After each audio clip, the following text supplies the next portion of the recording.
Today we're going to be completing an entire expert mod pack in a single episode. It is going to take over 1000 days and many rage quits to become the Arcane Engineer. 14 chapters, logistical nightmares, and a whole lot of mischief. I hope you are ready, for you're about to witness something that no content creator should ever do. Join me on my journey through Create Arcane Engineering.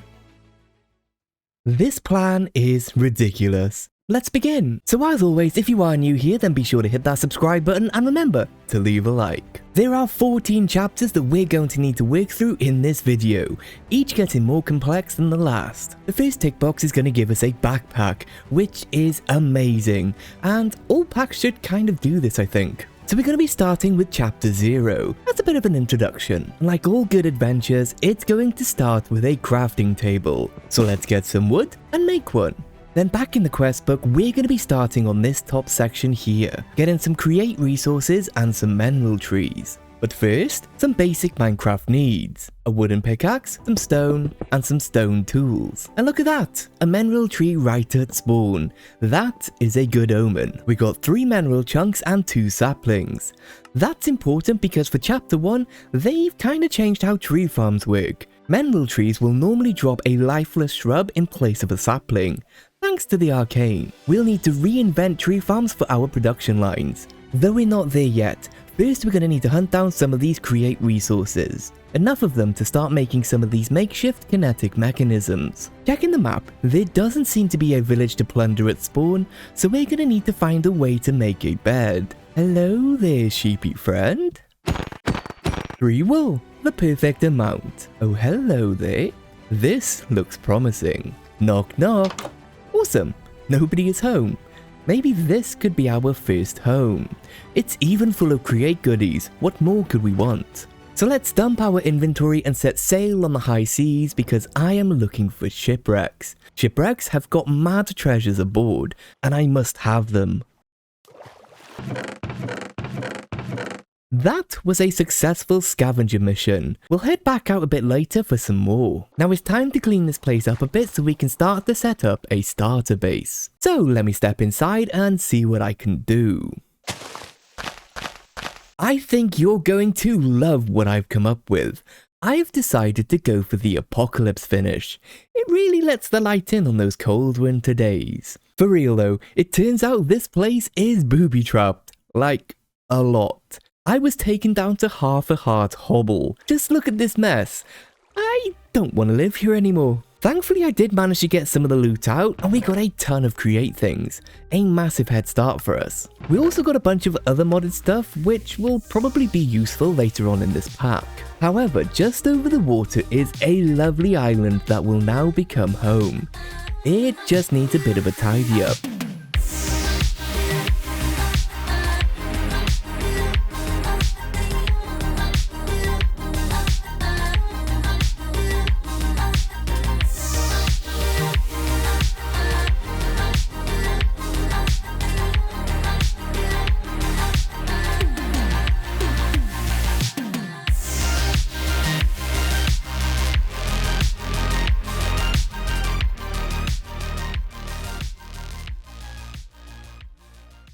And just like that, we have a nice area to live in. By the way, if you've ever tried to build in free cam mode, you'll know exactly what I just went through. But the building is done, some basic create is set up, and we're ready to do some progression. We live on this fairly sizable island just outside of spawn, which will eventually convert into an incredible city of engineering. We've got a basic but colourful house with enough space inside to store our goodies. We've got a food source, a source of rotational power, and some simple machinery. We also have a vine farm, but already I can't remember why I made this. So let's jump back into the quest book and see if we have what it takes to make these makeshift mechanisms. We're going to need 4 andesite alloy, 2 stripped logs, and a saw. The saw is simple enough, it's just 2 iron and some wood, and we can make 4 of them. Oh dear, I think we're going to need a couple more stripped logs. But before we strip these, from the quest rewards and loot, I've gotten some of these engineers toolkits, and I really want to open them. Let's give it a right click and, oh wow, that's a lot of items. Nothing really that interesting, so let's open the other one. 4 precision mechanisms. Slightly less useful to us in this pack, but let me share with you the world map. you can see that between recordings I have been exploring. Look at this insanely large mushroom island. What's really impressive is that it's surrounded by 3 ocean monuments. I thought that was a pretty cool find. But the reason I was out and about was shipwrecks and their tempting loot tables. It was worth it, as I found a radiant backpack. It's got 45 slots for hoarding things in, but not only that, I also found a second one. Gotta love those shipwrecks. Now, let's get back to work. There we go, after a little bit of effort we now have 32 makeshift mechanisms. We can turn those into 4 andesite machines. Oh dear, this is grindy. Now with the smithing table we can turn one of those into a mechanical mixer, and in a stone cutter we can make some andesite funnels. It's also finally time to craft ourselves a wrench. But with that and the mechanisms made but not automated, we have mostly completed chapter 0. For chapter 1, the first thing that we're going to need to set up is a mixer. That way we can get a better ratio on our andesite alloy. So if you place andesite alloy into one drawer and some mineral chunks into another, we will get 4 andesite alloy at a time. Nice. However, doing these mechanisms by hand is exhausting, so I think it's time to work through chapter 1 to see if we can fully automate the real kinetic mechanisms. That's going to require me to work out the production chain for regrowing these mineral trees and restoring the saplings from the shrubs. Let me see what I can come up with. This is what I came up with. It does seem to be working, but I'm sure there's upgrades we can definitely make. We're going to be using a minecart contraption to chop down the trees. The items are dumped out onto this belt where I'm using locked storage drawers as a cheap filtering mechanic. This drawer here is where we get all of our mineral shrubs. They head under this washing station, where again the locked drawers are going to prevent the shrub from being picked up until it's rejuvenated. Then it's going to head over to this mixer where it's combined with berries to make a brand new sapling. The sapling then makes its way over to this drawer where it heads underground to our deployer via a belt. It's janky, but it works. We're generating the mineral logs that we're going to need for part 2. So let me do some more experimenting. Huzzah! I think I've cracked it. Our mineral logs are now being taken to a lower level, where we hit them with 3 mechanical saws, 1 for strip logs, 1 for planks, and 1 for slabs. Our crystallized mineral chunks are sent down into a basin with our generated andesite, ready to make andesite alloy. But they all come together over here where we deploy the andesite alloys and a saw onto a mineral slab to make our kinetic mechanisms. For andesite, we start with a simple cobblestone generator. That cobblestone gets millstoned into gravel, and that gravel gets smelted into andesite. 2 problems. 1, I have to manually add in new saws. And 2, our crystallized chunks are generated far too slowly. Even though I've added a second sapling, we only get a few per tree. And since this setup is already quite janky and large, let's add a little bit more jank and generate these chunks in a brand new way. If we throw a block of crystallized mineral chunks onto a mechanical saw, we'll get 9 chunks. We can make that block of mineral in a drying basin with some liquid mineral resin.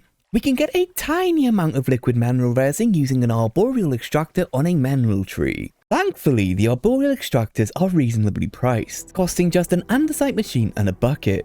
That makes it incredibly cheap to scale this up. By the way, this is also how you're going to make mechanical belts, though you need latex to turn into rubber. But in order to move liquids around, we're going to need some pipes, which are going to require sealed machines. They require sealed mechanisms, which is going to cost us some rubber and a kinetic mechanism. It's starting to get quite expensive, so we have a plan. Let me see if I can find some way to set all of this up.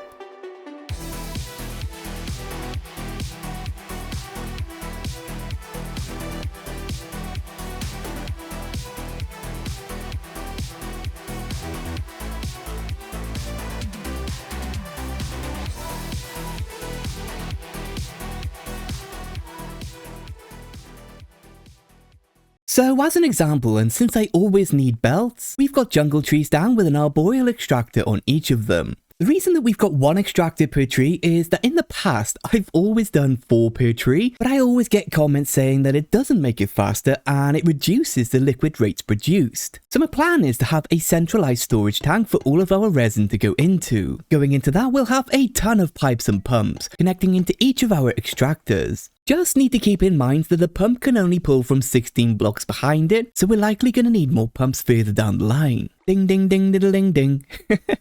We have movement.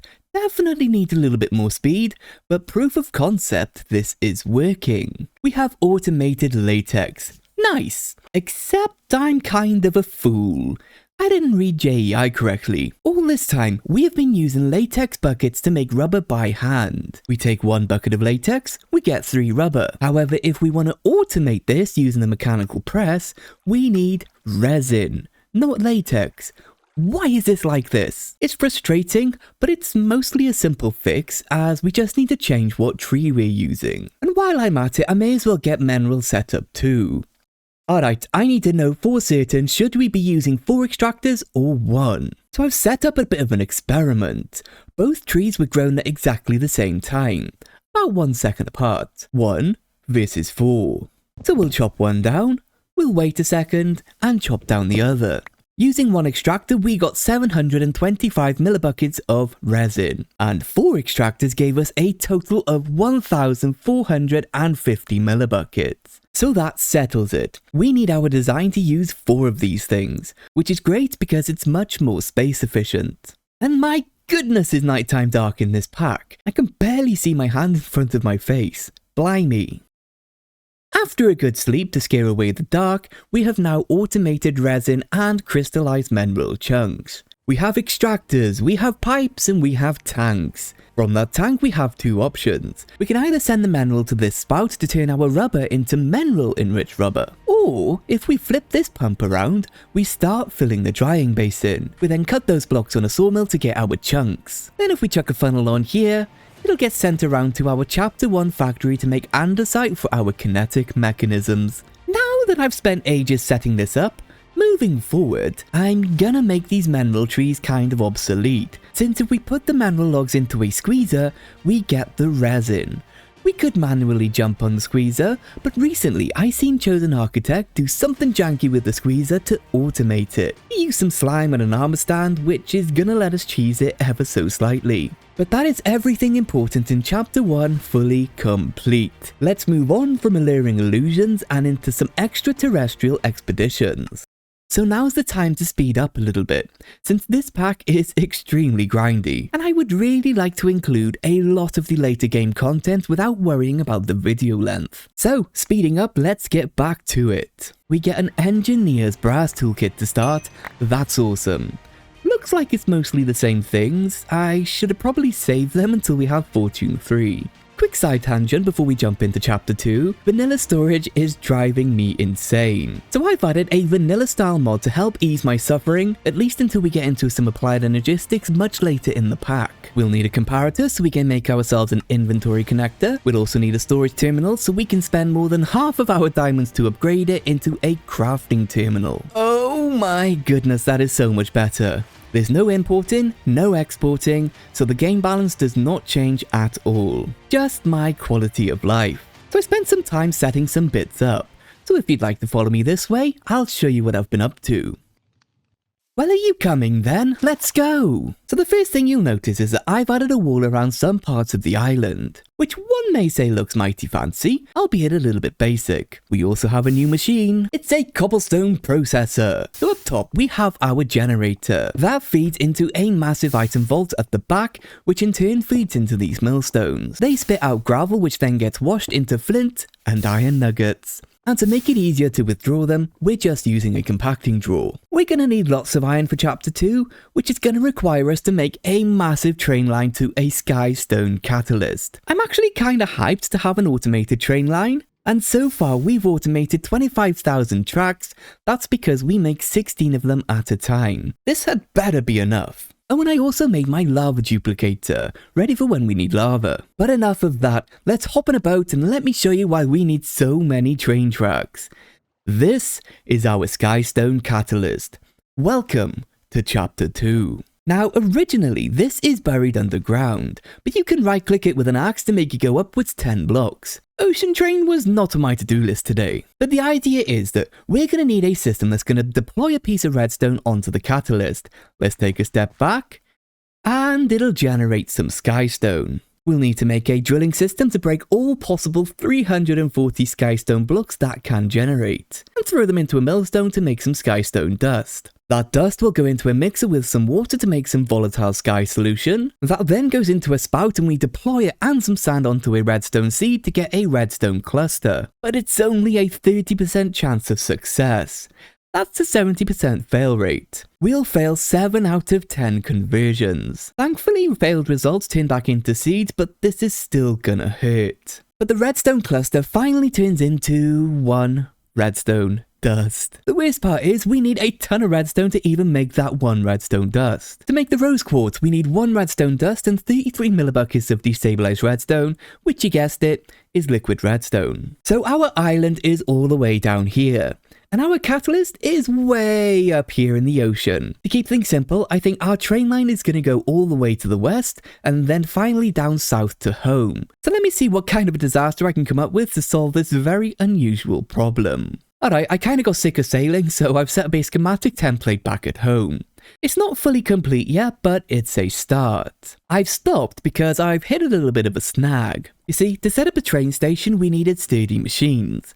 For sturdy machines, we needed the precision mechanisms, which is what we're trying to automate in Chapter 2. It's an odd one. We need to finish Chapter 2 so we can automate Chapter 2. That is why we've got this setup here. We've got 2 tinker smelters. This one is set to iron, and using a pusher upgrade, we can easily supply it. And we've got one set to redstone that I have to manually go mining for. Both are fed from our lovely lava farm. Both liquids are fed into spouts, and yet again some more manual laboured redstone, and we have a production line.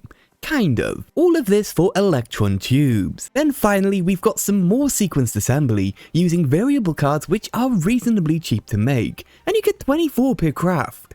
In the last slot we have a screwdriver, and in the center if we pop in our electron tubes, they all get deployed over some kinetic mechanisms to finally make precision mechanisms. The next step would be to deploy some sturdy sheets on them, which will finally give us sturdy mechanisms and machines. That'll give us access to train stations and a fair amount of early game pneumatic craft. I've never played with that mod before, so I am excited to try it out. Oh, awesome! Sturdy sheets have a much kinder recipe, just needing to press some compressed iron, which we can get from explosion crafting. After a little bit of crafting, we now have some sturdy mechanisms being made. I really can't wait to unlock some advanced automation at this point, as this is super grindy. With 55 mechanisms, we can make 6 machines. But finally, in the smithing table, we can make a train station and continue on our journey to build a schematic for automated redstone. But first, we have some rewards, and you know what that means?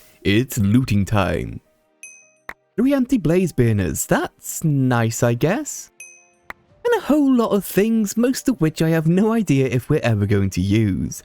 Like this Tesla coil. Elevator pulley, now that is a useful item to get for free. Back to it then. We need to put some of our rose quartz through a millstone to get our first redstone seed. You go there, you get all crumbly, and now you're a seed.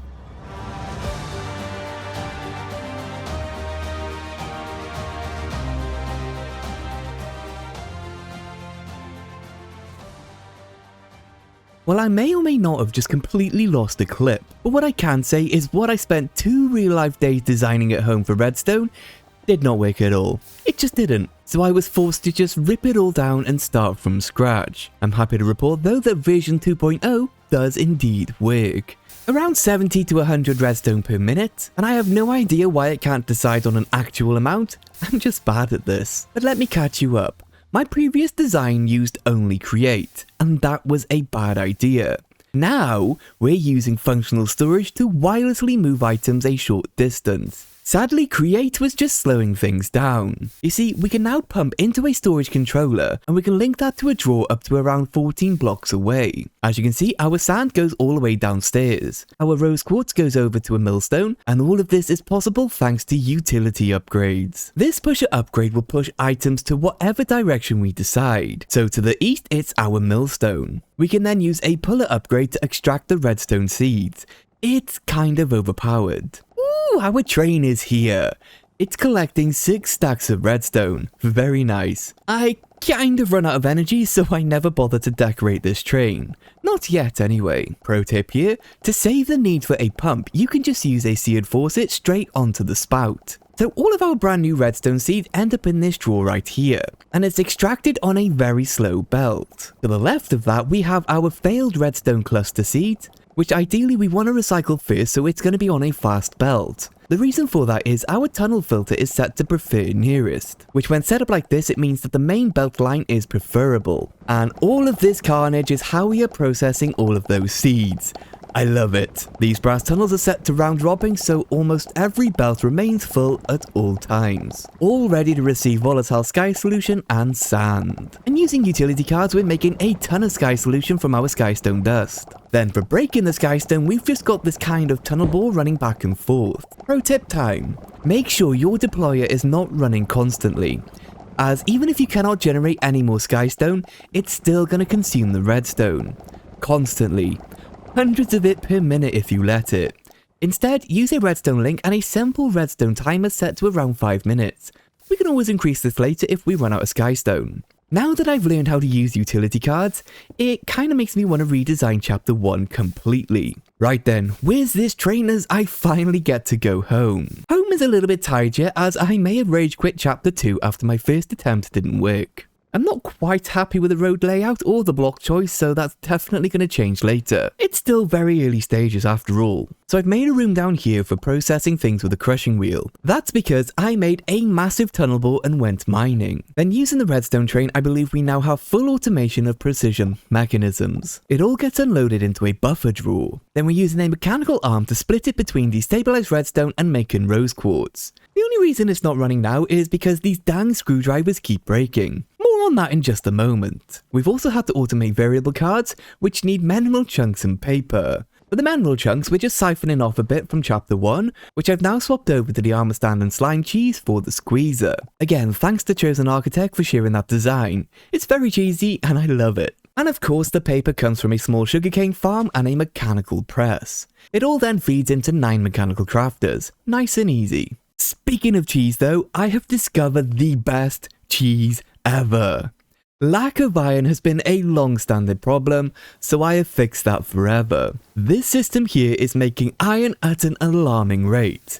If we just happen to look at the recipe for iron chains, it costs 1 iron and 2 nuggets to make 8 of them. If we take just one of those chains and chuck it into a smeltery, we get back 1 iron and 2 nuggets. Now remember, we get 8 per craft, so this is just a tiny bit broken.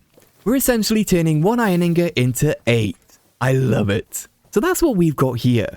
We've got crafters making chains, they get smelted down, and make more chains. We're up to 84,000 ingots and it's not even been running that long. Right, back to the screwdriver problem. We could set up a production line to make some new ones, but that's a lot of unnecessary work to automate. Or we can just make 1 new screwdriver, grab some expetrified orbs that we got from tunnel boring, some stellarite pieces, again from the tunnel bore, and a netherite ingot. And let me introduce you to the Hep Forge from Forbidden and Arcanus. In order to make this, you're going to need some arcane gold, which is quite plentiful from the loot bags. You'll also need moon debitard dust and arcane crystals, again from loot bags. Let us now make an unbreakable screwdriver. We put the netherite in the center slot, 1 pedestal gets a stellarite piece, and the rest get the orbs. Then all that's left to do is smack it with a blacksmith's gavel, and things will start to particulate. That's 1 eternal stellar. We combine this with a tool in a smithing table and it no longer has a durability bar. This also works on things other than screwdrivers, so that's going to be fun later. But with that done, that is the main part of chapter 2 fully complete. Only 12 more chapters to go. Oh dear. There are technically some side quests that also need to be done, like automating the sturdy mechanisms, but I'll sort that out a little bit later. What I want to work on next is integrational machines, as that's going to unlock integrated dynamics. For that, we need to manufacture source gems and source crystal fragments. Let me introduce you to Magic Chapter 1. We first need to go caving and find some quark corundum, which we can grow into clusters and somehow convert it into violet clusters. Then we can press that with rune dust to make runes. That then combines with smooth stone slabs to make some runic tablets. I guess I'm off caving and then trying to work out how to make corundum grow and recycle it. I feel like the belt balancing is going to be rough on this one. Well, that was a little trickier than expected, but we're almost all of the way there. So this is our house, the house that we live in and where we sleep. This is our doorway. Opposite this doorway, we now have an elevator. And if we select the bottom floor, we go down deep into the core. It needs to go down below Y level 20 because that's the only place where we can duplicate our corundum. We spout the blocks with water and it grows more blocks. Then a minecart contraption just goes back and forth and breaks it. And I have had to spam hoppers everywhere because these crystals are jerks. But the most impressive thing is that it all fits within one chunk, which is great for chunk loading, if only it fully worked. I heard you like belt balancing, so I put belt balancers on your belt balancers. The reason for that is, in order to make runes, we need to crush one down to get 4 rune dust. 3 of that dust needs to go back over here to make another rune, and that 4th one needs to head over to make violet corundum. Now somewhere in that cycle, we're supposed to be able to siphon off 1 rune to be deployed onto the smooth stone slab. That'll make the runic tablets that we need. But as I said, it almost works perfectly. And I can prime it with some runes and it works for a while, but then it stops. That is not ideal. I never imagined belt balancing could be so difficult. Not all hope is lost though. I explained my issues to a toy duck, and I came to the conclusion that we could get much better splitting results if we use mechanical arms. I'll redo this in a bit because for now we should have enough runic tablets to keep us going. It's time to dig into Magic Chapter 2. This will give us our source gems for the integrational mechanisms. We're going to need a sourceberry farm and a mage bloom farm. That sounds simple enough because we can use mechanical harvesters. Why don't we make an industrial magic tower? That sounds fun. And before I go and do that, we're now at 131,000 kinetic mechanisms. Since we're not using them that fast, I'm actually going to tear down chapter 1, as we're really going to need to rebuild it later when we get integrated dynamics. It's time for me to get my head into tower building mode. So right now we have a temporary block palette, but we have our farm layers installed. If we launch up, you'll see that we have our source berries. Ow, ow, ow, ow, ow. Okay, so in the center we have our source berries. They were easy to do as you can replant them like normal crops. Mage blooms, however, cannot be turned back into seeds. You can get a small amount of them from floating islands, or we might get lucky again and get some more from loot bags. I've managed to get Fortune 3 on 2 of these. Hopefully that helps a lot, as it was a lot of work to do. We got 12. Okay, this is hard. Let's get these planted real quick. Now I did visit one of those floating islands, and it really was worth it because it has these lily pads of fertility, which act as unlimited automated bone meal in a medium-sized area. It is worth noting that we can craft the seeds just using the default way once we get some source gems. Oh, and look how tidy it's looking now that chapter 1 mess is all tidied up. But it's back to building and back to the grind. And building we have done. Let's just press this button here and whee! Up we go. I got tired of landing in Sourceberry, so we now have an elevator. Plus, we no longer need that one over there, and I'll explain why in just a moment. So all of our crops end up right here. They each go down a similar production line to make their liquid, which is then combined to make the Mage Bloom Sourceberry smoothie. That's sent along a spout to make a bowl version. That gets drained into impure sauce and a bowl of leaves. The bowl of leaves is sent over to a washer, which returns our bowl and gives us some magic leaves. The impure sauce, however, continues down the line to mix with some spell parchment. The parchment is made from the leaves, where we use a knife to slice it up into mage fibers. All fibers get pressed together to make one spell parchment. It's the next bit that was actually really tricky and is actually our bottleneck. If we have a look at this casting table, we've got a runic tablet inside, with sauce poured over it. Look how slow this cools down. When it finally completes, we make a single source gem. We're gonna want to scale this up quite substantially moving forward. But in just a moment, we will be making our first integrational mechanism. Now back to this new elevator. We can write this all the way down like the other one, and this takes us to version 2 of Magic Chapter 1. As is the trend with redesigns, this version actually works, albeit a little bit slow. We've removed most of the belting around and we're just using mechanical arms to balance items correctly. It's only the rune dust now that's balanced on a belt, as 3 need to go off to make new runes. Now there is a bottleneck that I hadn't planned for, and that's the new contraption getting corundum. So if we hop over to the elevator and head down again, this is where we're generating lava, stress units and smooth stone slabs, but down one more time and we reach the bonus corundum system, and we probably need to scale this up even more. But that is Magic Chapters 1 and 2 complete. Let's get out of here and grab some source gems. We'll need to send 1 stack through some crushing wheels to make fragments, though we only got 11 fragments? Oh no, there's only a 20% chance of success. This pack is killing me with all of these low success rates. On average, we'll need 384 source gems to make 1 stack of integrational mechanisms, and we need 8 of those per machine. So let's grab a bunch more source gems and see if we can get lucky. There we go, that was expensive. Fragments go here, source gems go here, and precision mechanisms go here. Woo, we have our first integrational mechanism. We're also going to need to make some gold sheets so we can make the casings, and sometime later we should now be able to craft some machines. Oh, and look, I'm finally using toolboxes. Aren't you proud of me? We have 8 integrational machines. Oh my goat, that is incredibly expensive cable right now. Okay, looking ahead, Magic Chapter 3 looks hella confusing right now. We'll be dealing with pixies, wraiths, and things. And Tech Chapter 3 looks just as confusing, as it's dealing with in-world item transfusing and refined radiance, as that's going to give us access to the accumulator. So here is day 300 overview of what we have done so far. We've completed both Tech and Magic Chapters 1 and 2, though we still need to rebuild Chapter 1 again. Maybe that's what I can do next so I can avoid Chapters 3 just for a bit longer. And avoid it I sure did do. It's been a while since the last clip, but I went away and learned how to use integrated dynamics. My friends, it has made things so much easier. This is now our Chapter 1. It is so compact and I love it.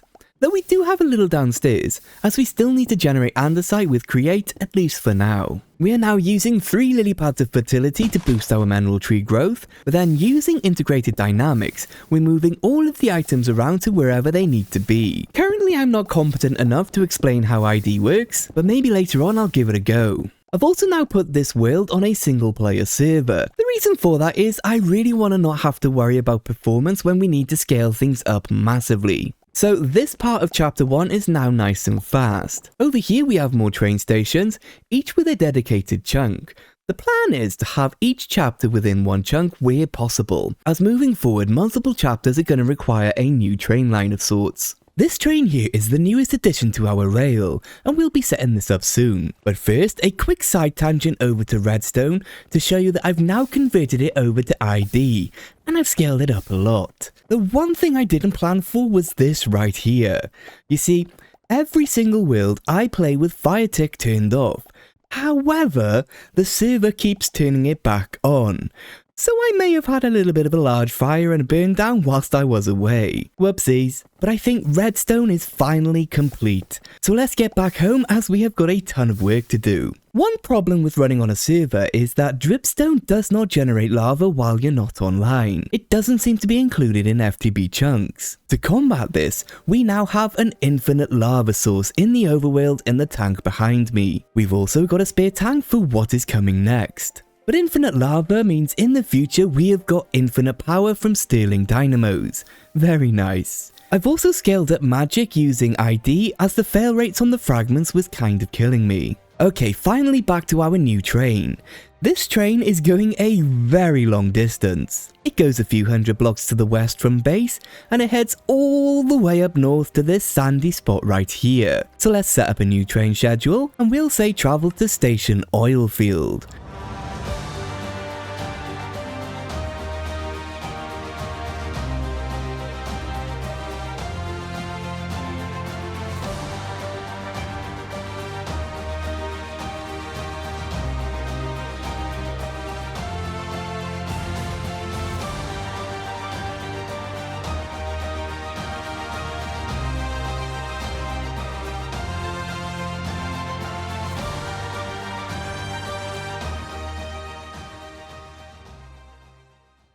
Welcome to the oil field, which is a massive deposit of infinite crude oil. We're going to need to pump this into our train and bring it back to our island for processing in Tech Chapter 3. Whatever you do, do not fall in, as it's not a liquid that you can swim in. Gravity will destroy you. So we've got a hose pulley that confirms this is infinite, which uses ID to pump into a tank. No rotational power required, but I do want to cover up this hole for safety reasons. Let's hook up one bogey, like so, and the second bogey, like so. On the back of it, we'll put in a fluid exporter with a variable card in the all fluid slot. Then on the tank, we'll place a fluid interface and run a cable to our exporter.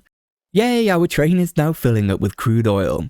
Now, one thing to mention is make sure that your hose pulley is fully extended to the bottom, otherwise it will mess up the infinite supply. The last thing to do is make a loop back for our train and we are good to go. By the way, Tinker's tools can also be made eternal with the Stellar, so no more repair kits. Very overpowered. And just like that, we have a complete train track. Just need to chunk load the oil and we should never need to come back here.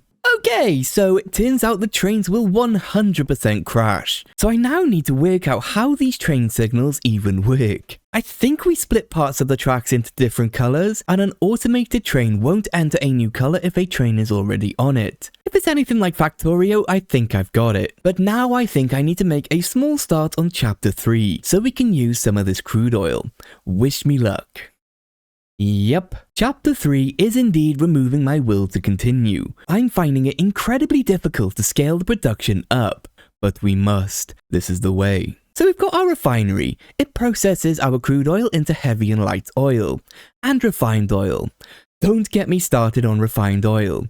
You get so much of it and it's mostly useless. We process the light oil into sulfur and a small amount of refined fuel. The heavy oil turns into tar and again a small amount of refined fuel. All of these machines need pressure, so we are burning crude oil in a liquid compressor, since we have an infinite amount of it. The dastardly refined oil can be turned very slowly into a little diesel and a little LPG. Then that LPG can finally be turned into a little bit of plastic with some coal, which we're going to need a lot of later on. Currently, the coal is what we had left over from the tunnel bore, but I think we can generate it with Ars Nouveau later on. Now, I mentioned that we have infinite crude oil, and that's because this setup has taken me so long to work out, we filled our spare infinity tank. Sadly, it does mean that we don't need our little crude oil train anymore, but it took me so long to make, so we may as well let him run for a bit, let him think he's still useful. So, how are we going to be dealing with diesel and refined oil overflow? Well, we have a vanilla Minecraft voiding system. We spit out the liquid into a source block and destroy it with a piston. This took me far too long to work out. Moving on, we're grinding down some flint to get powdered flint, then mixing it with some refined fuel to make gunpowder. We are going to need a buttload of gunpowder later on, so it's important to get a head start on it now. The liquid plastic can be spouted onto a sturdy sheet to make plastic sheets. Again, we're going to need a ton of those later. And finally, over here we are making sturdy sheets by recycling obsidian through some crushing wheels. If you smelt powdered obsidian, you get regular obsidian, which you can crush again. It's an easy positive yield system. But Tech Chapter 3 is driving me insane, so we're going to pivot over to a little bit of Magic 3 instead. So we're going to head through to the Nether, find a Soul Sand Valley, and capture ourselves a Wraith Ore 3. That's where these spawner scraps are going to be vital. You get these from breaking mob spawners, and they can be crafted to make some quantum catchers. These let you pick up mobs, very handy. So with daggers in hand, let's pop through to the Nether. Checking the map, it looks like we don't have a Soul Sand Valley anywhere nearby. Dang. Ooh, a fortress. I could do with capturing a wither skeleton for coal later. Ooh, running shoes, nice. We finally completed Chapter 1 by looking at a blaze. Didn't expect that. Ooh, I think that might be a wraith. Oh no, that's not a wraith, but it is kind of horrifying. With a skeleton. We only need one. We finally found a Soul Sand Valley. Now we just need to find the Wraith. Yes, there they are. Got it. Now we just need to find a couple of spares. Finally. I swear this pack has just flat out reduced mob spawning rates. Oh, why are you so speedy? Oh yeah, first try. Totally nailed it.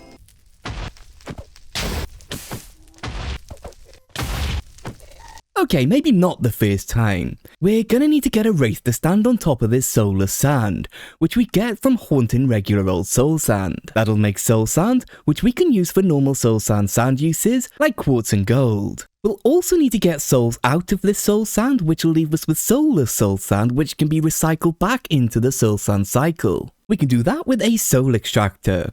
I hope that made sense. Okay, now I need to try and find my way home again, as there is much work to be done.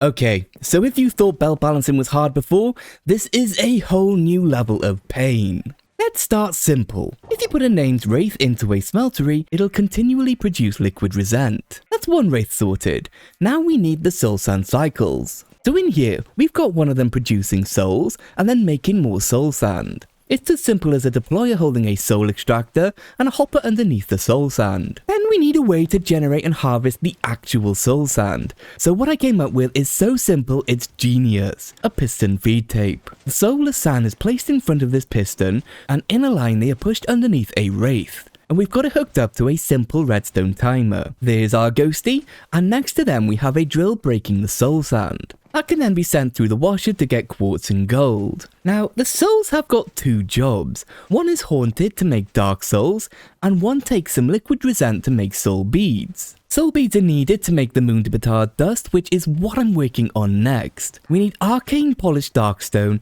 and 2 arcane crystal blocks to make 1 obelisk. They get placed in here and we use a moon de Batard dust on it to complete the craft. That gets mined, and then this is the bit I hate. We crush it down into specs, and only some of the specs need to head over here to make arcane crystals. 18 specs need to be reserved for making the 2 arcane crystal blocks, and the remaining is needed to be made into dust. This is the sequenced assembly to make 1 arcane crystal, and we need 18 of these each time.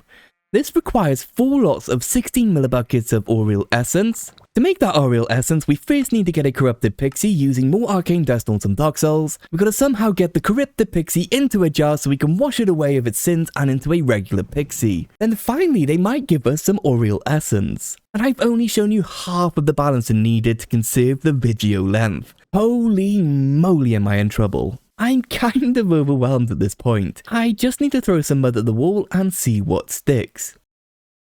I don't know if I should be proud or ashamed of what I have done.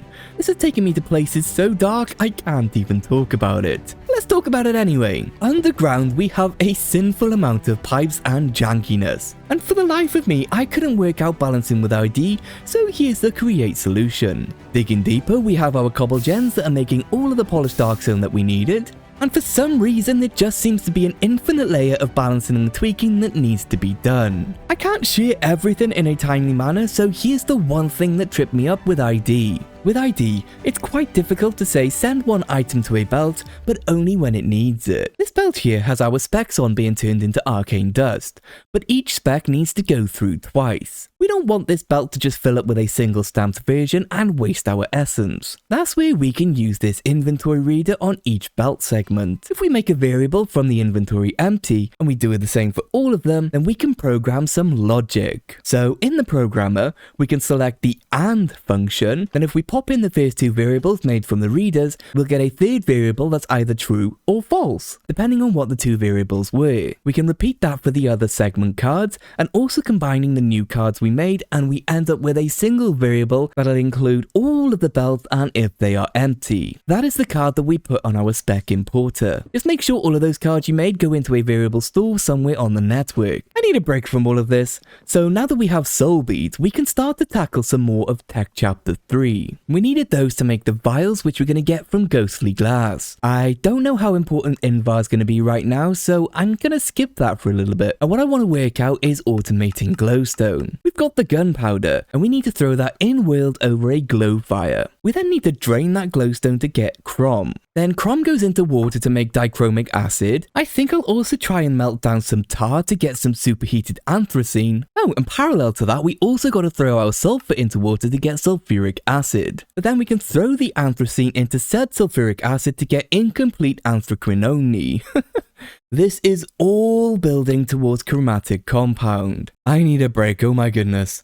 Let's go find some drigmies. So we've got some Wilden Horns, and oh yeah, and since I'm playing on a server, some chunks keep not loading. Kind of annoying, but gotta take the good with the bad, I guess. But if we give this happy little fella a horn, he'll dance around and yay, Drigmy Shard. Right, just a quick nap and find some more. Oh yeah, time started. I forgot to mention this. So on a server, days tick by even when you're not online, and I kinda want to accurately track my days playing this mod pack. So I've installed a data pack that stops the time when no one's online. It is wonderful.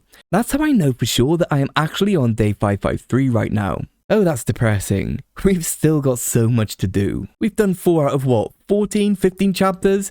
My brain is numb at this point. But the only way is forward. And maybe the worst is behind us. So let me take a break from automation and grab a bunch more of these Drigmies. Good evening, students. If you could please hand in your homework, we'll begin by telling the audience about why you are amazing. So yes, I have made some friends, and they are amazing. They are harvesting the drops from 2 wither skeletons, which gives us coal and wither skulls. Now, in order to operate, they require saws. Thankfully, we have a pretty big farm here, so we can use an agronomic source link to generate an incredible amount of sauce. We're up to 400 skulls so far, but we are going to need thousands for when we want to use create to automate killing the wither. Now, up on the roof of our magic tower, I realized that I wasn't generating nearly enough source gems to sustain future automation. I assumed this just because we were under-generating the runic tablets underground, so I went down and scaled that up, but when I came back up, it hadn't had any effect at all. Turns out it was this smeltery. You see, when you give a spout a redstone signal, it'll pour forever. But even though they were all switched on, for some reason, probably the server, they hadn't been pouring. So the moral of the story is, make sure that you know what your bottleneck actually is.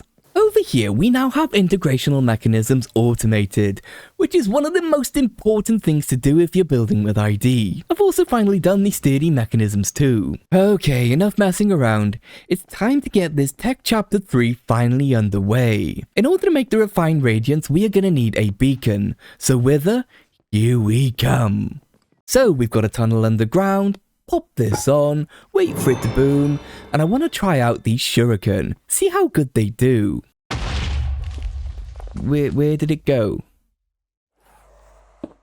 Oh no. I think it's in a cave? Yeah, it's definitely in a cave. I kind of need to get it back into the tunnel, please. Hello? Ah, no, hide. Well, this is embarrassing. Note to self, check for caves before releasing a wither below your base. Now I need to go and find it. Oh my witherness, that was so stupid of me. That was a 19-minute wither fight with 1 hobble death. As hard as that was quite a fun break from automating. Though, speaking of that, I'm now out of legalized distractions. Back to work. And holy Batman, has work been done. Pneumatic craft is insane and I am not a fan at all. This mess isn't even fully scaled up and all of the in-world item transmogrification is a disaster. I feel like if this was a traditional series, it would have taken me at least 3 to 4 episodes to even complete this. But look, we have ticks in the quest book, that's all that matters. Okay, I owe you at least a quick tour of this so you can cringe with me. Over here we have an unholy amount of refineries. We've got 2 processing crude oil and the rest are returning the refined oil into 4 different ingredients. It looks like we're backing up on LPG again, which makes plastic, but I don't think we're gonna need this anymore. Oh, and yeah, we have a lot of refined fuel which we're gonna need much later. Over here we've got the thermo-pneumatic processing plants, a few dedicated to heavy oil and a few for light oil. Here is where we're using our LPG plus the coal from the Drigmies to make molten plastic. The fact that this is full means that my dream may have come true, and I'll show you that in just a moment. The superheated anthracene really wasn't that terrible to do, since refined fuel is basically blaze blood. Here we're making sulfuric acid, using a simple on-off redstone signal. Once this tank reads as empty, the threshold switch will send some more sulfur into the water. This is where we're turning gunpowder into glowstone, we're just blowing it with a fan through some glowfire. Again, we're only activating this once we actually need glowstone. This is what I have for combining sulfuric acid and anthracene from the smeltery. It drops into the acid on top of a smart funnel, and we're filtering to deny the anthracene. Glowstone turns to chrome, which goes into water to make the dichromic acid. Then same as before, the dichromic acid is dispensed and we drop the incompleted anthracene in, and we finally get the anthraquinone. Then that simply gets drained out, pressed, and we have our chromatic compound. That can then get dumped into a beacon beam, and we finally get our refined radiance. Just looking down for a sec because of the flashing, but finally they float up and get pushed into a funnel with a fan. Yay. There's a little bit of a hitch though. For more efficiency, we also need shadow steel, which, we kinda need to drop chromatic compound into the void. That means a trip to the end dimension and setting up a train system that goes there and back, and oh, I have a much better and much cheesier idea. And that is right beneath our feet. I believe that there's still a way to break through bedrock using TNT. And instead of spending a week making an end train, I kinda wanna try this first. And it's worth it because 1 sheet and 1 shadow steel makes 4 radiant coils, so it's 2 chromatic compound per 2 coils instead of 1. It is time for me to go and remember how to break bedrock. Maybe I'll have to Google this one. A bit of time later, we now have induction coils. That took far too long, since it turns out I'm not very good at breaking bedrock. It's almost like you're not supposed to be able to break it or something. But let's just grab some of these to complete the quest. Nice. Now let me show you what I've got going on in the void. We have a big hole. I dug this using the construction wand with a destruction core. But when we need shadow steel, we send compound into this drawer here, it drops it into the void, then it converts into shadow steel. Thankfully it floats too, and is picked up by another drawer. And now we can automatically make radiant mechanisms. That, my friends, is quest complete. They require machine frames, and this is unfortunately where I now need to go and try and make some invar. That's going to need a ton of iron, which we have, but also nickel, which we don't really have that much of. We could try and work out this drilling machine thing, but for now I think I'm just going to try and use what nickel I've got, the stuff we got from the tunnel bore. Fair play, this actually wasn't that bad to make, considering what we've just done. So let's grab some of this, quest complete. Oh, and while waiting for the nickel to smelt up, I set up the plastic mechanism automation. Just needing plastic sheets and molten plastic. I totally forgot to show you this earlier, but over here we now have a new infinity tank, filled to the brim with plastic. That means we probably don't need half of those refineries anymore. So, 64 machine frames, and 64 radiant machines. Also, 64 plastic machines. Nice. We can finally make a nullifier to void those excess liquids and items. Resonant integral components for speedy thermal machines, but more importantly, the igneous extruder, which is an extremely fast and compact block generator. My frame rate is kinda begging me to generate cobblestone this way. Oh dang. I jumped the gun a little bit and now we need to get one of each of these things just to complete the plastic mechanism questline. But let's check out Tech Chapter 4. What is this? What is this? No, I'm out. I'm done. I can't do it. Okay, so I've had a look and it actually might not be that awful. We start with PCB assembly package and basically walk that around an incredible amount of processing machines. This is gonna take me weeks to set up, or maybe I'm just exaggerating because I'm a little insecure about just freaking out. We'll never know unless I start. Oh dear. Nope, I don't want to do it. I'm out of here. Yeet! I think I deserve this cinematic clip.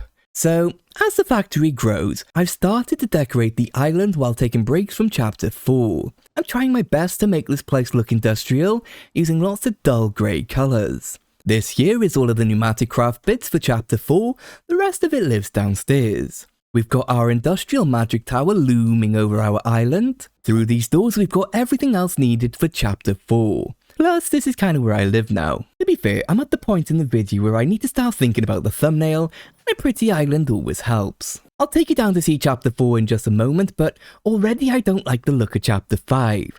I never do.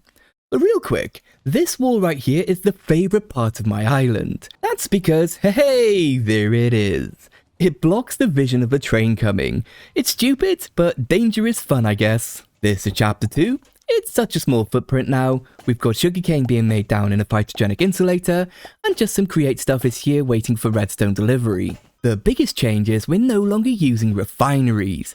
We can now use these fractionating stills from thermal. But as you can see, I'm mostly still in the wireframe part of building, trying to work out shapes of things. Chapter 1 is hidden in here, and just up these stairs I want to show you some of these greeblies. They're just random bits of junk and items that serve no other purpose than to look important. Then on the roof there's even more greeblies, breaking up an otherwise very flat and boring texture. But there we go, we have completed chapter 4. You essentially start here, go here, here, and so on. Machines on the left, product on the right. I wouldn't worry too much about the conundrum making the dyes, as flowers can do that just as easy in a phytogenic insulator. You also don't need to automate this etching acid, as it doesn't ever seem to be consumed. This is all of our belt work for chapter 4.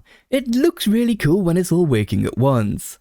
However, it's on hold because I kinda ran out of nickel. Oh, nickel. But we've got haunting, we've got mixing, we've got pressing, we've got deploying, we've got washing, we've got smoking, we've got blue orchids making light blue dye, we've got cactus for green, we're making schematics, we're induction smelting, and the list goes on. This is our wall of automatables, and the one thing you'll likely get hung up on is needing diamonds. We need lots of diamonds to melt down to make the printed engineering circuits. The only renewable diamonds that we have are from the drills.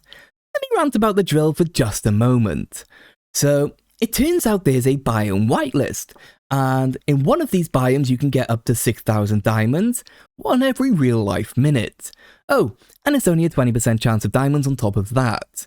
However, what I didn't see is if we go to one of these biomes, there will be infinite diamonds available. Now, let me tell you a tale of what was a bad idea, but a lazy man's dream. I realized we had a diamond chunk sorted nearby. I thought it would be a fantastic idea to just run a huge ID cable all the way over. Just take note of where we are on the map at the moment. And now over here we have our mining rig. Further than initially thought, but let me introduce you to the mining drill. It is incredibly stress unit hungry, and we've got 326 diamonds left in this chunk. Yeah, I didn't quite read the biome list, and sadly this biome is not infinite. All of that lazy work for nothing. So after realizing that, I went on a different journey. All the way to our local Guyana Shield biome, and set up version 2. This biome should actually have infinite diamonds and coal, and it's not really that far away from home either. We've got a train line that loops into our system here and runs through the jungle to a new diamond miner chunk. It picks up our diamonds and coal and drops off lava to run our boiler and our miner, because to mine infinite diamonds we need to supply it with lava. At maximum speed, this miner consumes 130,000 stress units. Now let me show you how to find a chunk, because I need infinite nickel for processing and we can do this one together. Infinite nickel can also be found in a Guyana Shield biome by the looks of it, so that just means that we should be able to loop our existing infrastructure to it to go to a second station and pick it up. So we've got an ore vein finder, we press F3 and G to open the chunk boundaries, move into a chunk and right click. The third line is the most important as it says nothing is in this chunk. We then move to the next chunk, which has stannum in, which I think is tin, but we are looking for nickel. And after much searching, we have found a nickel chunk. Sadly, only part of this chunk is in the right biome, but as long as our drill is in it, I think we'll be okay. In terms of progression, we are 2 chapters away from finishing this mod pack. Once we complete Magic 4, we should have unlocked the final chapter. However, as always, it looks very daunting and includes a ton of Ars Nouveau, so yeah. We need to shoot all of these glyphs at a source time catalyst, that'll give us renewable ancient debris and netherite, but the end goal being to automate the creation of eternal stellars, which I showed you before using the Hep Forge. I have no idea why we need to crush silverfish, but this is the part where we're going to need to automate killing the Wither. We're on day 779, we really need to defeat this pack before 1,000 days. This video is kind of a massive risk for the channel and I kinda need to get it out at this point. As I may have mentioned, I could have easily gotten 30 plus videos out of this pack, so to do it in one video is bonkers. So, I've been hunting for archwood trees as we're going to need one of each for something in a moment, but I've ended up a little bit away from home. I've only started recording because I'm going to make an attempt to try and board a moving train to get me the rest of the way home. Right, here it comes. Ooh, yes, that is cheeky. Now I don't need to walk home. Legendary move if I do say so myself. So the start of Magic 4, we need to summon an amethyst golem and kill them repeatedly. So I've been a bit cheesy. You see, it can only be summoned next to some budding amethyst, which as we all know cannot be moved. So instead of setting up a factory down in a geode, I decided to use a train to bring a geode to us. This doesn't work with contraptions, but it does work with trains, which is a little bit cheeky, I know. So down here is our most accessible geode. It was found by our tunnel bore, so I just ran a track all the way up to the surface. It kind of ended up being quite a lot of work. But now I need to work out how Ars Nouveau actually works, since it's been quite a hot minute and a massive update since I last used it. Apparently, we need to use a Tablet of Awakening on a ritual brazier. Let me try putting it closer to the budding amethyst. Let's make a new tablet and try this again. I hear a ding. Yay! We have an amethyst golem, and he's a cutie. I'm curious if the Drigmies will farm the drops from him. They do not. So let's just name him and he can live here with our friends and we can make some more. No! It consumes the budding amethyst. All of this train work was for nothing. Oh no, I'm such a fool. So how does this work? If we do a little tap, we get the charm that we need and we can use this to respawn him? So if we put him into the crushing wheels, do we get... Oh, we do. And we get the charm back. I fully understand what we're supposed to do here now. But I'm still gutted I wasted all of that time bringing up an amethyst from deep slate level, a whoopsies. In order to automate wither killing, we need wither skulls. We can go the quest route of making them, or we could just use the several thousand that we got from the Drigmies. But finally we'll need stellarite, which we get from yeet nether stars above the build limit. Ooh, maybe a space elevator. Maybe one like this. We are way up at Y320, and I don't think I have a way to get down. We have an elevator to get back up, but right now, it's at the bottom. I'm curious if a redstone signal will call the elevator. Oh, it will. That's less fun. Instead, let's send this back down, and I'm about to do my first ever water bucket landing that I've ever recorded. I have no idea what I'm supposed to do here. Spam click, I guess? Pretend that didn't happen, yeah? Let me just grab my things and we can walk away. But enough shenanigans, let me show you what I've been doing. I worked out the Ars Nouveau glyphs and the source time catalyst. You see, we need to cast 5 out of 10 of these spells onto the STC, but we'll never know which 5 and it randomizes each time. Using the glyphs, we can make ourselves some spell parchment from our mage book and the scribe table. And we can apply those spells to timer turrets. We've got each of them firing directly into a spell prism, which is going to redirect the spell to the next prism, and so on. Finally reaching a single block, our STC, to make ancient debris. That kinda rhymed. To make the STC, you just need to deploy some source and these time crystal fragments, which aren't terribly difficult to make. And this is basically the top part done. Next is the Hep Forge, and yeah, kill me now. Now, I've been talking to players on their Discord, and apparently, we need over 1,000 of these to progress forward. That's insane. That's 1,000 nether stars, 1,000 netherite ingots, and 5,000 X-petrified orbs. Thankfully, we can get the orbs from pressing XP nuggets, which I think I'm just going to get from crushing our unlimited nickel ore. This right here is what has been giving me the headache, automating this. So I am about to save you a lot of time and a lot of headaches. In the forge, you can't just hop items in. If you try, it'll just add a stack of netherite into this slot. However, the forge only activates if there's exactly one netherite in it. So we needed a way to send only one item once there's no item in this slot. Seems easy enough, right? Nope. None of these usual booleans actually work. It's not full, it's not empty, and that's because all of the other slots count as its inventory. What it will tell us though is the inventory count. 17. That's 16 Oriel bottles and 1 netherite ingot. We can take 17 and do a little bit of math. In our variable store, we are getting the inventory count, the number 17. If that equals 16, so we've got an equals variable and an integer variable, then it'll send true, else it will send false. That's what we've got in our exporter. It's only going to activate the exporter if there's 16 items inside. If true, it's only going to send one item over. However, when it comes to inserting items, you can't just send it anywhere.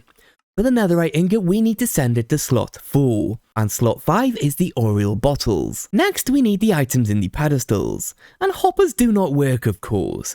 They need to be right-clicked. Obviously, we're just going to use deployers, but this is its own chicken at Christmas. The first cycle will place the item, but the second cycle will then remove it. So annoying. The next problem is activation. We need to use a blacksmith's gavel, but as the tooltip says, it can only be used 30 times. At 0, the hammer doesn't break, of course, it just stops working. Thankfully, we can pull out used hammers using NBT data, but then we need a new hammer to replace it. We could make it using the sequential fabricator, except no, we really can't. The fabricator is really wonderful for single item crafts like sugarcane to paper, but since we need 4 diamonds, 2 sticks and a gavel head, it won't work because the inventory will just fill up completely with sticks or something, leaving no room for the diamonds or heads. I really miss the pattern validation augment. So, the fabricator is no good. We could use mechanical crafters, but I'm getting real concerned about the lag from create, so instead I learned a new skill: integrated dynamic crafting. In our programmer, we can set a recipe. We can then add that recipe card into a crafting interface attached to a crafting table. Super simple, and I love it. I also learned about this storage interface, which lets us access every item that our ID network has available. Very handy. As you can see, we have more than 1 million of a ton of items, even some mechanisms, and 32 million cobblestone. That's probably overkill. It's just been kind of a headachy kind of chapter. That's all I can say about it. I've also automated the amethyst golem crushing. Really wasn't that difficult, you just need a accumulator to pick the items up. And this is my first attempt at the Hep Forge automation. I needed this because I had to make a bunch of smelter prisms, which is going to be required for the hardened glass. The biggest headache here is getting the blood. We get it by killing mobs with a mystical dagger while holding an empty vial. A less painful way to do this is to hold some amethyst golem charms in your offhand, and then alternate between left and right click. As you can see, we're starting to generate blood. It saves setting up a mob farm. I can't wait to be finished. We are on day 835 and we still need 1000 eternal stellars. Oh dearie me. Okay, so I think I've cracked getting the stellarite pieces. Of course I just ran an ID cable up here for simplicity. So all of our nether stars end up in this drawer right here. They are then shot above the build limit using this funnel. Once converted, they're grabbed up by this accumulator and then sent back down to Earth using ID. Let me show you how I'm killing withers. On average, we seem to generate 1 star per minute, so it's a very slow process. But this is the mess that I came up with. You see, the thing about withers is you kinda need to build them in a very specific order. You need to place the skulls on last. Getting that timing to work well with create is, as you could say, troublesome. Here we go, we get to see it in action. We kill it fairly quickly, which is nice. But sadly, the next placement is a fail as the skulls are sadly placed first. My fix for this is, if we have a look up here, I've got an additional deploy with a pickaxe that's always going to try and break one of the skulls. If it spawned a wither, there wouldn't be a skull to break. If not, then we need to reset this and try again. We've also got our places and swords on a different redstone signal line, as we only want one type to activate at a time. One final tip is your deployers for the skulls need to be on top, otherwise they're just going to place down attached to the glass and not the soul sand. So far we're up to 31 stellarite, only 969 to go. And our Hep Forge is now running, though I am going to keep checking back to make sure as I really can't afford for it to break. If we grab one out of the system, that should be incredible. Chapter complete. We have unlocked the final chapter. Oh no. I quit! I quit! What is this? Why is this? Fine.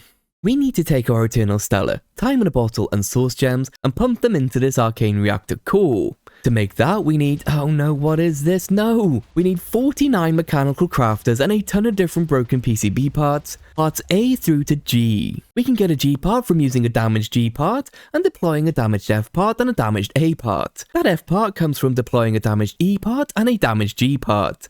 Why is this a thing? But only after that we can get ourselves 260,000 RF and we can make a particle accelerator core. Again, this needs more PCB pain. I don't know about you, my friends, but I'm about ready to have a mental breakdown and just call it a day. Maybe I'll feel better in the morning? I don't know. Right now, I just need a soul cleansing rage quit, so I'm actually going to go do that for a bit. Well, I'm happy to report that despite rage quitting, things are moving ahead as planned. We're crushing wheels to make singularities, which is a throwback to Above and Beyond. We've used 42 of the gavels so far, and we're up to 851 Eternal Stellar. Since we still have 700 Stellarite to use, I've actually disabled the creation of more so we can start backing up on nether stars. But the majority of my time has been spent working away down here. We needed to crush down some of our finished PCBs in order to get a ton of these broken parts. All of these broken parts are going to be used over here. Now, this is intentionally set very slow, as one mistake could use up all of our parts and thus we need more finished PCBs to make more. Mega ouch. But all this is we're taking a damaged part and deploying 2 different damaged parts over them. The exporters are all set to round robin and the transfer limit is set to 1 at a time. I'll deal with this in a little bit, but first we need all of the fixed parts. Okay, enough beating around the bush, let's enable this system and cross our fingers and our toes. So far it seems to be working.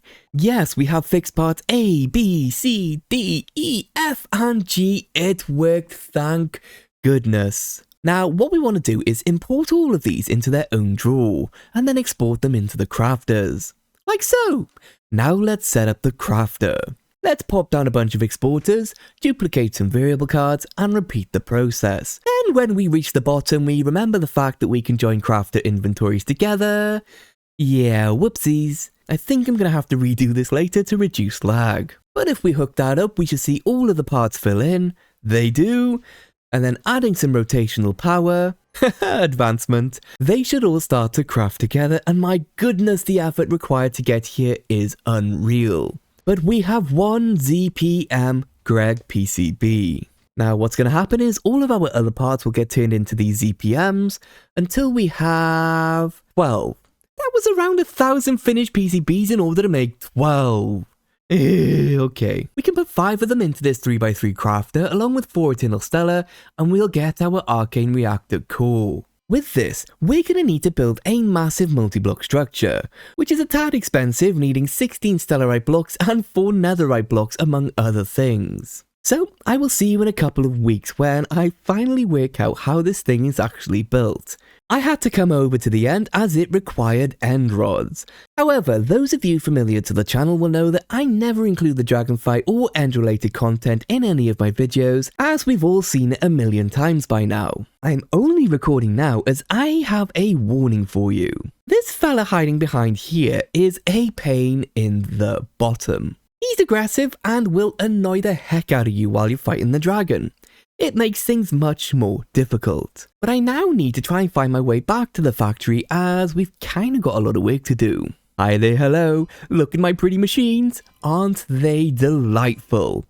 Shall we test them out? It's a little bit scary though, as in order to get the spawner cores required, it's quite an involved process. This recipe here does not work, so we have to use the thermopneumatic processing plant. Oh, and looking at the quest, there's one thing that you may struggle with, and that's submitting the energy here. You can use a task screen like this, and in the interface just select the 240k task and send it some power. So we have got a full particle accelerator core, 10 million FP by the looks of it. And as far as I can tell, we just need to supply the spawner core to spawn the arcane space-time construct. So let's put it in and hope for the best. Ooh, it's moving! That is so awesome. And it's done. Let's take a look. Nothing. Huh? If you fail the arcane ore progression, this will get voided. Oh no. I failed. Well, I succeeded at failing, so that's something. What if we need to pressurize the spawner inside? Let's try that. Let's make another spawner core. We're at max pressure, so let's try this one more time. Now, sadly, the pretty textures do break sometimes, but it's going to be back soon. It still works as needed. Nothing. Another void. I can't. What am I doing wrong? This makes no sense. I need some time to figure this out. So, it turns out, that was the final straw that broke the camel's back. That burnt me right the way out. So, full disclosure, I accidentally didn't play for 8 days. But now I'm back and I'm taking it steady. Only allowing myself to play for 1 hour a day. I think we're gonna get through this. I've been tinkering around for the last few days and I think I've made some progress. The last thing I did before leaving is setting up an AE2 system, but I can't quite remember why. I think it was so I could export all of the items required to the Arcane Reactor core. Turns out it's impossible to get a time in a bottle with 0 seconds on it, so a fuzzy card works wonders. Also, a 2x2 storage drawer is absolutely the easiest way. I don't really care how it's working, I only care that it does. It was the second machine that we had to automate is what made me quit. The particle accelerator. After using the spawner core, we need to hit the spawner with a runic tablet to make some lightning. Then we need to deploy and ignite some disruptive TNT, wait for that to happen, and then we need to drop on the 2 items that make a black hole onto the machine. And then only once the hole had formed, we have to dispense 1 bucket of liquid spacetime into said black hole, and then finally we need to drop 7 singularities on top of it to finish the process. Did I mention all of that needs to be done within 20 seconds? Oh. Over here, I've got all of the timings that might work for me. Let's go through this quickly. So, after we deposit a spawner core, the machine takes around 10 seconds to start up. So we start with a 12-second delay to account for lag. Next, we need to deploy a runic tablet. We're running at around 32 RPM, I think, and it takes 10 ticks for 1 operation. Then we have a 40-tick delay, and we use a dispenser to deploy some TNT. Then we need to wait for it to explode, so another 20-tick delay here. Then we drop corrupted dust from a dispenser. Then we wait for the dust to reach the bottom of the chamber, so that's another 1-second delay before we dispense the dark matter. Now the liquid is really hard to do. I was hoping a dispenser would work like water, but no. It just throws the bucket on the ground, as if to say, screw you. We need to use a mechanical pump. For 1 operation, it takes around 30 ticks to deposit 1 bucket. But this keeps changing, so it's probably different for you and it's probably not going to work for me. But finally, a 4-second delay to make sure everything else is finished before activating and releasing 7 singularities. We're just using a brass funnel set to 7. I'm kind of ashamed that this did break me, but what brought me back was, honestly, you. The person still watching. I owe it to you to finish this pack. So I want to thank you specifically for watching. But enough soppiness now, I think it's time that we press the button and see if this even works. Oh, and the final thing I want to mention is, we know this entire process takes around 1 minute for this machine to finish. So right here we have a separate timer set to 80 seconds, which will drop 1 spawner core from this barrel to start the system. So let's link it all together and let's see what happens. The machine starts running. By the way, that block in the middle, the white side faces up. I had it upside down. But yes, we made lightning. Yeah, it didn't work. I don't think the space-time liquid actually dispensed. Gonna need to fiddle with that timing. Let's try again. Lightning, drops, liquid, singularities, I think that's it. There's the orb of temporary flight. That's sent over here to get mixed to make 1 millibucket of portal actuation fluid. The shell is sent over here to make more spawner cores. Nice. Ooh, and it worked a second time. Not getting my hopes up just yet. Now it's just a waiting game, as we need 1,000 millibuckets of portal fluid to even continue. I'm going to check back frequently though to make sure it's still working. At this pace, I think it should take around 25 hours to complete. Well, my friends, for the most part, it did kind of work. I had to log on a bunch and tweak and fix things, but I can't believe it's done. Let's take a bucket, and yes, that is a long quest finally complete. We are done. All that's left to do is find the Arcane Temple, Explorer's Compass, show me the Arcane Temple. Oh dear, 14,785 blocks away. That's a bit far, isn't it? I guess we'd better start walking. Wait a minute, we could use the extra orbs of flight to fly there instead. Let's munch on this, and yes, 5 minutes of creative flight. Let's go. You have arrived at your destination. Let's go in and see what the end of this mod pack looks like. Okay, parkour. I am very good at parkour. So we need to find a portal to activate to visit the Arcane, and we're done. This looks portal shaped, so let's use our portal fluid on here, and oh yes, that is indeed a portal.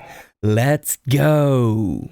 It was at this moment I'd realized I had been fooled. You see, this isn't the end of the pack. We are now in what their Discord server calls the spoiler area, and nobody talks about this. It's a secret, and we've been bamboozled. There is one final chapter that we must complete, and it's in this arcane dimension. And there's a big warning in chat about the sun portal voiding items. I'm guessing we need to head down there, and creative flight doesn't seem to work here. We have touchdown, and this place actually looks pretty cool. I think we need to go here. Let's take a look inside and see what's going on. You have done well to come this far, engineer. Your final trial awaits you. Complete the ritual. It makes sense that it's raining right now, as I have discovered something that has shaken me to my core. We are not done. Chapter 10, The End. Each biome has essences to extract, however other essences require another essence to cultivate it. You'll need an extensive logistic network to handle them. We need an essence extractor multi-block on each biome to extract essences. Soul Forest, Arcane Plains, Soul Valley, Arcane Snow and Arcane Desert. We'll need to combine 512 buckets of each to make a God Actuation Fluid bucket. My first of many questions is, how the heck do I even get home to get the items? So I guess the first thing I need to do is explore the island, see if I can find a portal home. I'm gonna have to sneakily ask on their Discord to find out how to leave without voiding myself. I'll see you later. There we go. Thanks to their Discord, I was able to find out that if we light a diamond block on fire, it makes a portal to the nether. Makes sense. As far as I can tell, this is all we're going to need to automate these 5 essences, at least 1 bucket of each. I'll explain why that's important when we get back over there. In order to make the extractor, we need 2 end rods, 4 wax cut copper slabs, 1 spore blossom, 1 small fluid tank, any fluid tank, and the essence extractor core. Even though they are super expensive, I do have a spare core because it would be kind of a disaster if our only one got lost or destroyed. Now, another thing I have done is made myself a brand new spell.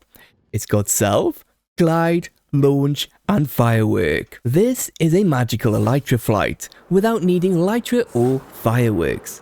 Just gonna make some mage armor now to give us a mana boost. So I'm gonna bring building blocks with me, a ton of ID interfaces and exporters, and cable for moving liquids.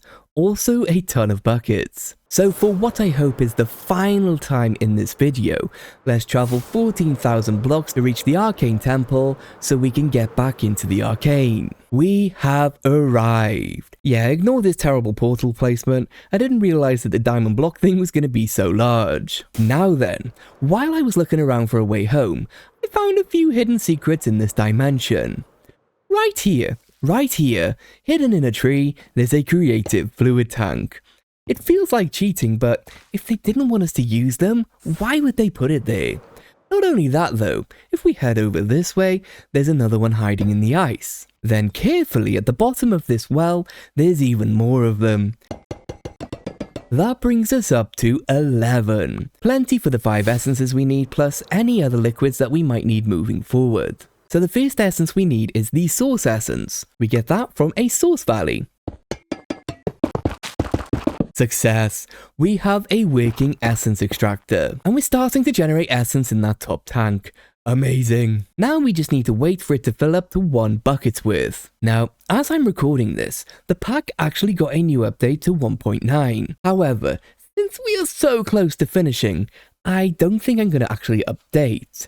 Maybe in the future we could revisit the pack for version 2, but that depends if you're all enjoying this video or not. If I updated right now, it would likely add another week or 2 to how long this video takes, as previous chapters and recipes have been changed a bit, so not ideal. But there we go.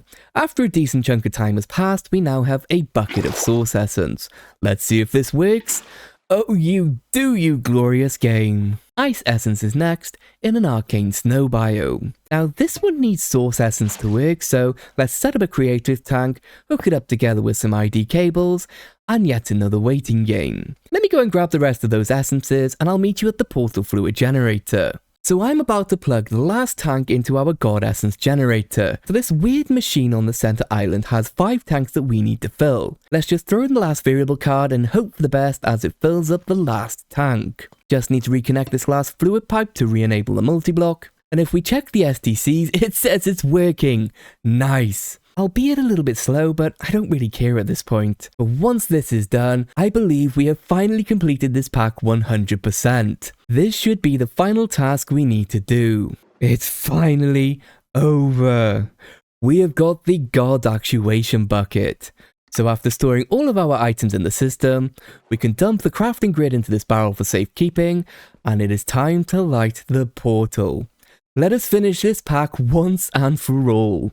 It has been a wild ride. I'll see you on the other side. Hobble has completed the challenge, Arcane and Beyond. We've made it. Let's go home. So, you've just checked how long is left on the video, right? You've deduced that I've kind of been bamboozled once again, right? So let's just do a very slow fade in so you can see exactly what happened. You are being watched. Automate the keystone, and once you have a stack, right-click it. Yeah, this isn't okay. Is this pack even going to end?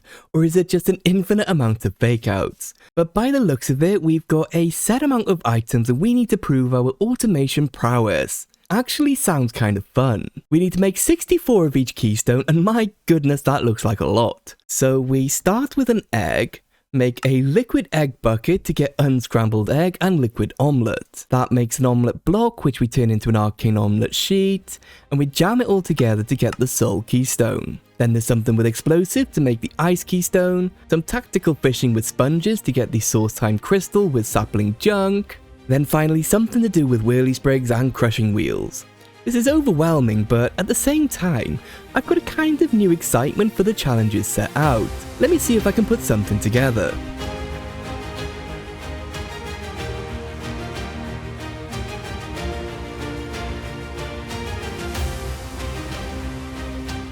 Well, it took over an hour to produce one omelette block, but it's kind of just a proof of concept. What if we chuck it on a belt? Oh no, that's not right. Oh, we need to attack it. Well, I also need to scale this up, so let's try this again. Okay, this was a ton of fun. Having to think about every block placement just made it more interesting. We now have a fully functional system. It's been running for a while now and we have 69 keystones. Nice. Let me show you how this works. Our eggs get drained out and the shells are collected as junk. Liquid egg makes its way over to a heated blaze burner with a mechanical press over it. That turns into omelette, which goes into a tinker's basin, which solidifies into the block of egg. That's deployed and attacked by another deployer with a knife, and the remnants are collected by accumulator. They go under a spout with the soul essence, which is infinite, and finally makes our soul stones. Now there's a very small chance an egg moves over to this belt, so we can just filter them off the belt and destroy them. But let's grab a stack of keystones and give them a right click. Yay, a new room!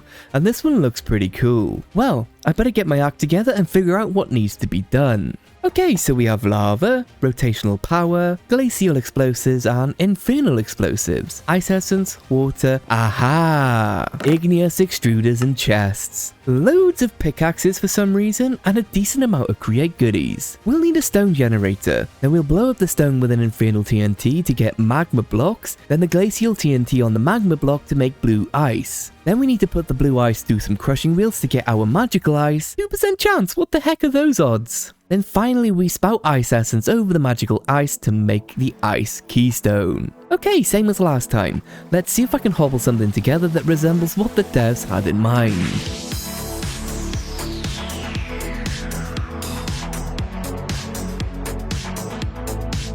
Okay, it's a mess, but hear me out, okay? This one was tricky and is incredibly slow, but it works. Mostly because vanilla TNT takes a long time to explode. But let me show you around. So we've got a stone generator either side, however, I built it a little bit too close together, so only one side works. However, double wasn't needed as stone is not the bottleneck.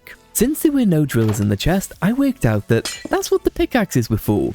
Breaking the ice. Though we don't want them running full time, so by default they're disabled and they're only enabled by redstone. Oh, and the redstone is bad. Let me show you. While we did get some redstone links in the chest, we can't change their modes or pick them up because of the arcane. It just let me do my redstone up here. So we start with a signal to drop the infernal TNT, then we have to wait for around 4 seconds before we can send the glacial one, due to how long TNT takes to explode. Then another 4 seconds to activate the pickaxes, and we've got them active for 2 seconds. But while the ice is breaking, we start the loop again. But once the ice is broke, it's extracted from the deployers and dumped on the ground, where we use a accumulator to pick it up and send it through the crushing wheels. I'm going to experiment with the timings to try and speed this up, but for now, it's another waiting game.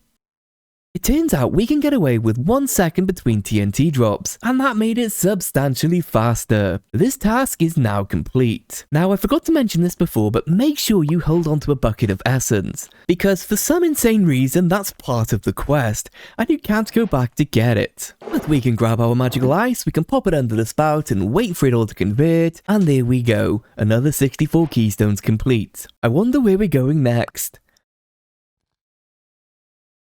Ooh, fancy! So we have a magic feather. That means that we should have creative flight thanks to the beacons. That's nice. Most importantly, we need to mute this noisy beacon. Ah, that's better. So right-clicking a wet sponge gives us a chance to get a fish.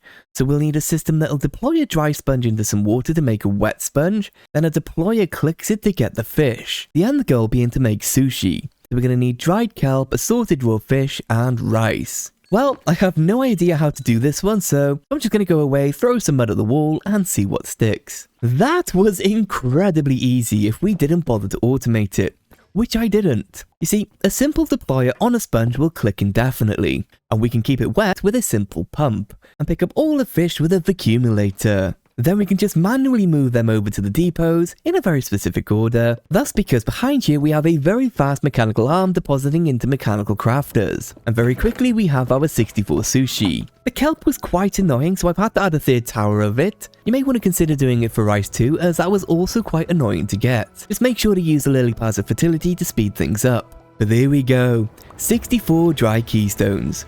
We're off to room number 4. I'm Mary Poppins, y'all. Oh, this is a very bright room. So we get 3 chests of items. Let's see, what do we need to do? So right-clicking the source time crystal drops a bunch of saplings, and an auto-clicker makes you go insane. We need to get 4 liquids from 4 saplings, which we get from superheating said saplings. We need to spout that liquid onto its corresponding sapling to get a block transformation. Each of those blocks need to be deployed onto a source gem to make the final item. So let's see what mischief I can get up to this time, shall we? Oh my goodness, that was a lot of fun, and I feel like I deserve this cinematic spin. There was no way I could have recorded its construction because I tore parts down several times. Everything is made right here.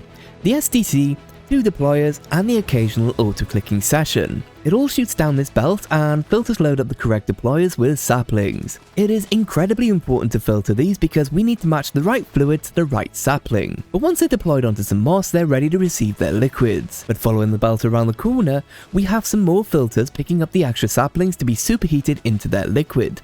After that, we carefully pipe each liquid into the correct spouts. Then we've got some drills down there that are off by default and only activate I think every 4 seconds, just to give the spout a chance to work. Sometimes it breaks the saplings, but that's okay because it's all picked up and fed back onto the same looping belt. The saplings go around the loop until they're needed, but the blocks get distributed by these brass tunnels here. They make their way onto some deployers for the sequence assembly. Now there was a 2% chance to get a source time block instead of a sapling, so they go into this massive wall of crafters to make our source gems. The gems exit this chest into an item vault, which is just an easy way to move them down to a lower level ready for assembly. Now we need to hit each source gem with 8 iterations of sequenced assembly before it's going to convert into a source candy rock. But again, all items go into this item vault to loop back around, then we're just picking up the rocks ready for spouting later. The one thing you'll definitely want to do is throw in a speed controller, as by default it's set to like 32 RPM. That's not very quick. But it does look like we need some more saplings and source blocks, so I've got myself a little block right here, and if I aim just here, I can abuse the system ever so slightly with an auto clicker. I could add more deployers, but I've kind of run out of gearboxes. There we go, jobs are good on. We have 64 source keystones. Ooh, that was close, I almost forgot to get a bucket of source. That would have been annoying. Let's move on to the final room. I hope. Please. Outdoors is nice. So again, we have 3 chests of items, infinite refined fuel. Oh god, there's barrier blocks. My most hated thing in Minecraft history. So this place is a lot smaller than it looks. So we need to get some whirly sprigs and send them through some crushing wheels. I'm assuming they're going to drop the attached items, and we need to make stem cells. We'll need 3 mineral leaves, 4 mineral chunks, 3 pine leaves, 3 flowering palo verde leaves, 3 lily pads of fertility, 1 grass, 1 ether grass, 2 protea flowers, 1 fertile essence, and 1 lily pad. That'll get us 1 stem cell. So, my friend and I are going to have to come up with a plan. Like really, send help. Send it please. I have no idea how to make a leaf farm. It's not really something I've ever needed before, but this is where I'm up to so far. Farming the whirly sprigs was actually quite easy. Turns out, right in the center is a spawner, and if you power it, the sprigs are whirly. They eventually get caught by these belts and are sent to the wheels, all the drops are then picked up, then we've got 2 funnels filtering lily pads and the fertile essence to head down to a mixer. That makes the lily pads of fertility. That was the easy bit. Now we need leaves, and as mentioned, I'm kind of clueless. Trees come in all different shapes and sizes. Can we use a hoe to get leaves? No? Ooh, what about mechanical harvesters? I can't say I've ever tried that before. I guess I can try it, like what's the worst that could happen? 3 days later. Harvesters. Harvesters break leaves. Trees are still different sizes, but here we are. So the middle chamber is still the same, but what's new is what's been driving me mad, and that's how to farm 4 different leaf types from 4 very different trees with only 10 harvesters. I realised that since we have access to wood, we could build a second level to this place and really make use of the space. This helicopter spinning leaf and tree eater is my answer. It's a simple bearing contraption that spins around with 10 varying height harvesters to give us the best chance of getting at least 1 leaf maybe before we chop down the tree to generate new leaves. It's stupid, but it kind of works. Everything gets dumped into this barrel over here. That feeds down into all of these chests here, where I pluck out whatever I need and manually move it over to the next station. Any excess goes straight into the nullifier. The next station was the final crafters, which required so many different items. So many in fact that we didn't have enough brass funnels, so we had to get creative with andesite ones and depots. But if I now place some of these lily pads onto its depot, things should start crafting. It's manual and automated. Sophisticated, right? But as I said, 3 days on this and I'm completely okay with how janky it is. It's basically an art project at this point anyway, right? Now, before I go AFK, I need to tell you that normally you need water for lily pads of fertility, but there's no water in this room. However, you can get away with using the nature essence, and you are 100% going to need to do this. But finally, we have 64 nature keystones. If this is not the end of the pack, I don't know what I'm gonna do. This is now the 3rd time that I thought it's over. Please be kind to me. I need to put a video out. Oh, I think this is it. That portal is our way out of here. Though it's now my hardest challenge yet. Parkour. Is it this way? Or this way? Nope. Why am I up here? This is so much worse. Can't go this way. Wait, I think I can make this jump. Yes. I might fail this one. Legendary. Crossing fingers. We made it. That didn't take me 21 minutes at all. We have completed Create Arcane Engineering. Congratulations, Traveler. You have emerged triumphant, conquering every challenge in this mod pack. Your journey may have been filled with doubts, but here you stand on the verge of completing this epic quest. As you forged ahead, you not only created cherished memories, but also proved yourself a godlike creative engineer. Our carefully crafted riddles couldn't deter you, as you unraveled them with unmatched brilliance. Completing a mod pack may be deemed a time-consuming pursuit, but it showcases your resolute determination. Few have accomplished this feat, and you now belong to an elite group of achievers. This tenacity will undoubtedly propel you forward, unyielding to life's obstacles. In moments of darkness, remember this achievement. Though it may seem insignificant, a mere display of pixels on a screen, it signifies something that you passionately cared about and tirelessly pursued. As the creators of Arcane Engineering, we wish you success in all of your future endeavors. May your determination in the virtual world be mirrored in the real world, guiding you to remarkable heights. Best of luck, intrepid conqueror. Sincerely, CAE Team. The end. There's a few bits at home that I want to sort out before we leave, but that is all of the content for this mod pack. If you want to head out now, I would love it if you left a like and subscribe to the channel, and let me know what pack should I tackle next. But my friends, let's head home. 994 days to complete this pack. That is bonkers. So what I'm going to do now is I'm going to spend the next 6 days tidying up the island, making it look pretty, and getting ready for if we ever return for 2.0. I will see you after we hit 1000 days. We spent over 300 hours automating our way to victory, chapter after chapter in our quest for triumph.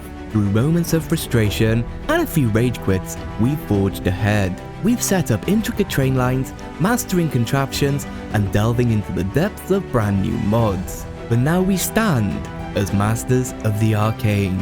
We are the Arcane Engineer. 1013 days. Incredible. It feels kind of weird saying goodbye to something that has been a part of my life for so many months. If you did enjoy yourself, then be sure to subscribe and share this video with one of your friends, post it on Discord or even on Reddit. There is someone out there right now trying to decide if they want to play this mod pack, and this video may help them out as this pack is a huge time commitment. But I guess it's time now for me to go out and find a brand new mod pack to complete in one episode. Do you have a suggestion? Then leave it down below. Until then, thank you so much for watching and I will see you in the next one.